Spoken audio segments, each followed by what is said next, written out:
Hello students, as you know, in previous video we have discussed the several postulates of valence bond theory. Where I have told you the some points regarding to the valence bond theory. Where the first point is the metal should have at least one valence orbital to accommodate lone pair of electron, and the second point is the ligands. Each ligand have what? At least one orbital, one filled orbital, which from which they can make a bonding with the metal ion by donating their pair of electron. And the third point is for the formation of the metal ligand bond, there must be effective overlapping between the metal vacant orbital and the ligand filled orbital. Okay, students. And the fourth point, our fourth point was what? Sir, when there is the appropriate energy or appropriate orbitals mixed together and form new orbitals in equal number and equivalent energy, then the process is known as what? Hybridization. Suppose the coordination number or the number of the ligand is 2, which coordinated with the center metal ion, then the hybridization will be sp, and the geometry for the sp hybridization is linear, as you know. And the example is here: Ag is NH3, the whole pi of NH3 plus, and the Ag the whole pi of Cn minus Cn2, whole pi of Cn minus. And if the coordination number, listen carefully, if the coordination number is 3, it means what? 3 ligands coordinated with the center metal ion, then the hybridization will be sp2, where one s orbital and two p orbital get hybridized with each other and form a new hybrid structure. Formed and hybridized to form a new hybrid orbital is known as what? sp2. And for this hybridization, the geometry will be trigonal planar, and the example is HgI3 minus. Okay, students. If our coordination number is 4, then the hybridization, remember it, the hybridization is sp3 or dsp2. Here, if the coordination number is 4, then you can see the two hybridized orbitals. Two hybridized orbitals, that was the sp3 and dsp2. For the sp3, the geometry will be what? Tetrahedral. And we are familiar with it. And for the dsp2, the geometry will be square plane. Let's give some examples of the tetrahedral, like what?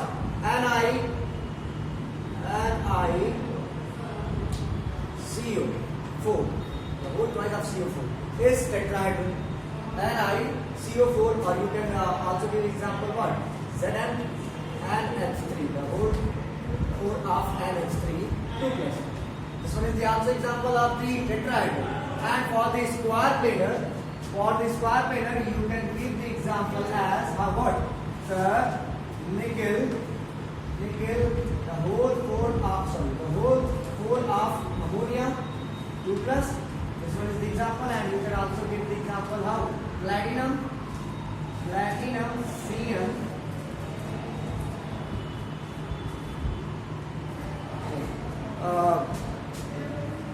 You can see here you can give the example Cn4 2 minus, and here you can give example and at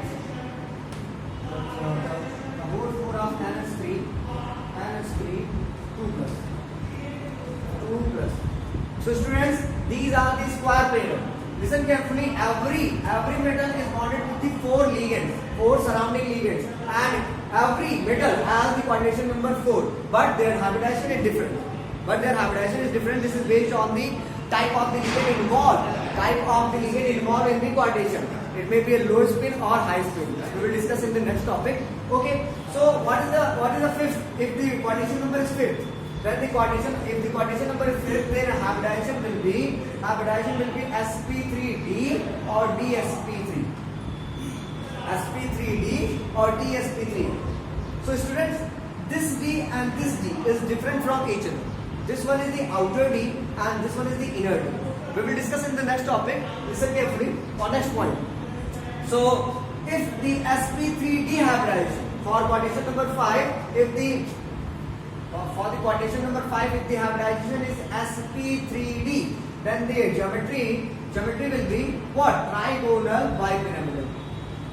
Trigonal bipyramidal. But bipyramidal. But if the hybridization is dsp3, then it will be square pyramidal. Then it will square pyramidal.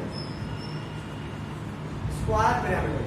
So students, in a trigonal bipyramidal, you can give example FTCO, the whole 5 of CO5, CO5, the whole 5 of CO, and in square pyramidal you can give example what? SBF5, SBCL5 minus 2 minus. This one is the what? Square pyramidal. Example of this one is this.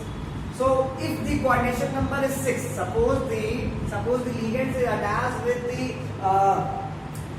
centripetal ion, then the hybridization will be what?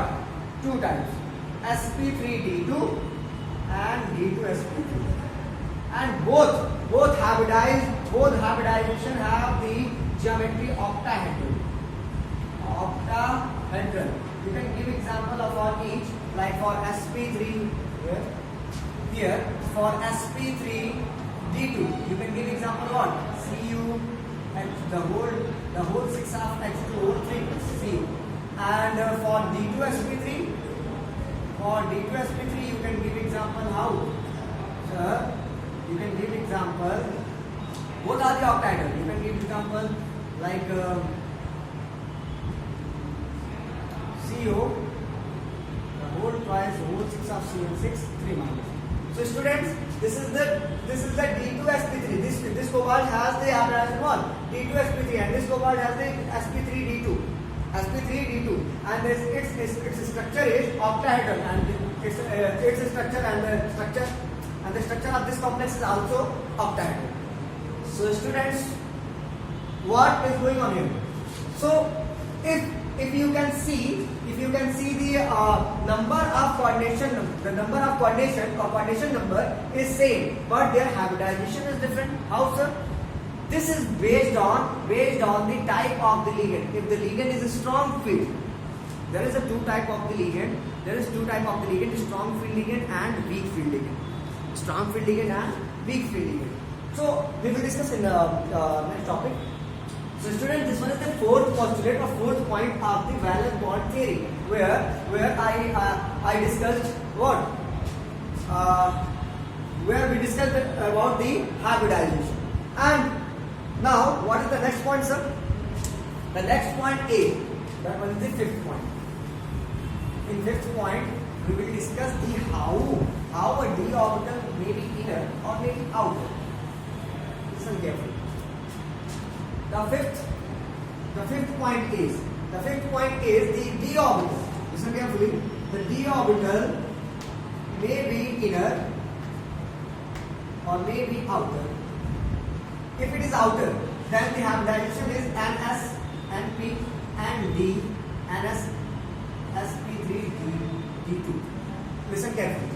Here every orbital has the principal quantum number, same principal quantum number.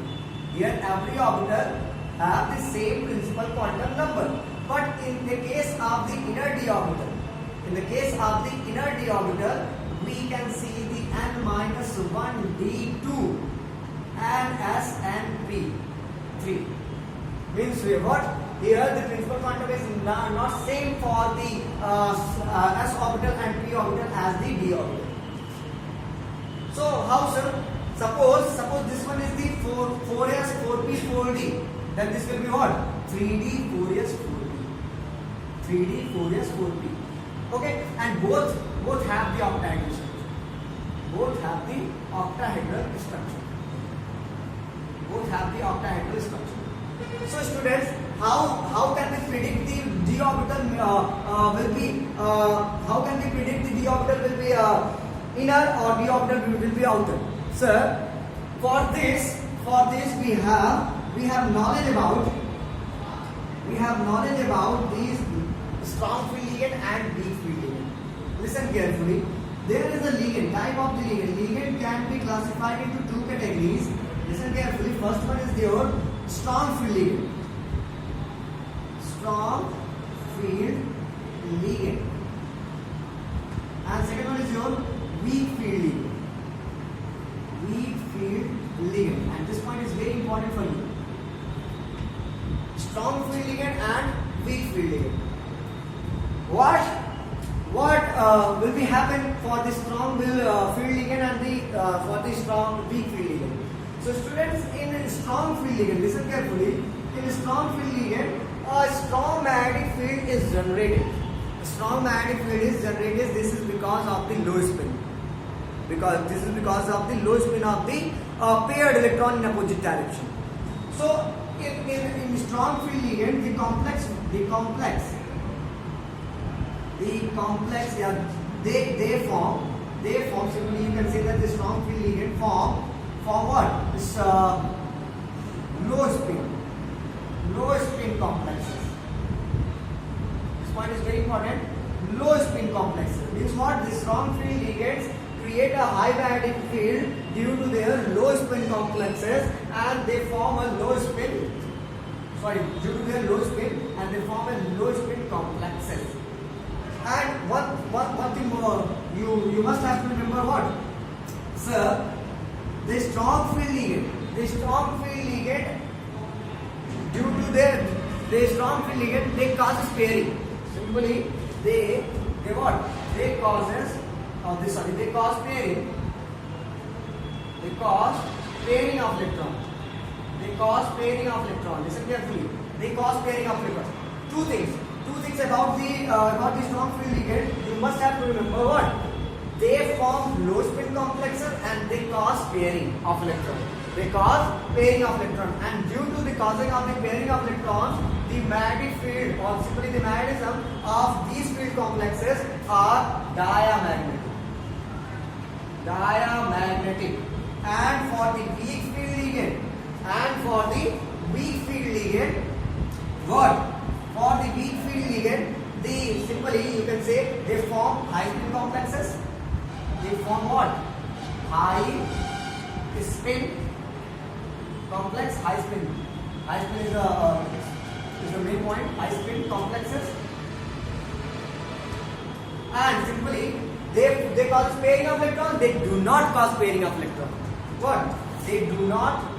Strong weak field ligands. Simply you can write it out. Sir, they do not cause pairing of electron. Listen carefully. They do not cause pairing of electron. That is what? Sir, the weak field ligands are generally paramagnetic. Those complexes which is formed by the weak field ligand are the paramagnetic. Paramagnetic means what? They have unpaired electrons. Unpaired electron means what, sir? For those compounds which is formed by the weak field ligands, they have unpaired electron. That's why they are paramagnetic in nature and attracted by the external magnetic field. That's it. And from this, if we know the number of unpaired electrons, we can also calculate the magnetic moment of that complex. How, sir? N plus 2. And n plus 2, where n is the number of unpaired electron. You can put the value of the number of unpaired electron and find out the what? Magnetic moment. You will find out the magnetic moment. So students, there are some points of the valence bond theory. That one is the first one is this. First one is vacant orbital, second one is the filled orbital, third one is the effective overlapping, fourth one is hybridization, fifth one is the types of the d orbital, inner or outer, and the sixth one is the type of the ligand, that is strong field ligand and the weak field ligand, and the seventh one you can also see here, simply the number of coordinations. Simply you can, according to Valence-Bond theory, or it is true, the number of the ligand represent the coordination number of the metal ion. Simply number of ligands which coordinated with the central metal ion is known as what? Their coordination number of metal ion. The seventh point is simple for us. What? Sir, if the number of the ligands which attach with the central metal ion, is equal to the number of coordination number of the central metal ion. Simply, as we know in previous videos. So students, there are the 7 points of the Valence-Bond theory which you must have to learn about these things. And one thing more. In next video we will practice on the complexes. How can we find out the hybridization of any complex? How can we find out the magnetism of any complexes? And how can we predict the geometry of any complex? And what will be their magnetic moment, etc. So in next video, students, we will discuss how these things can be find out. Means what? Magnetism, geometry, hybridization, magnetic moment, etc. Okay, students. So for today, this is enough. We will discuss what next things in next video. Thank you.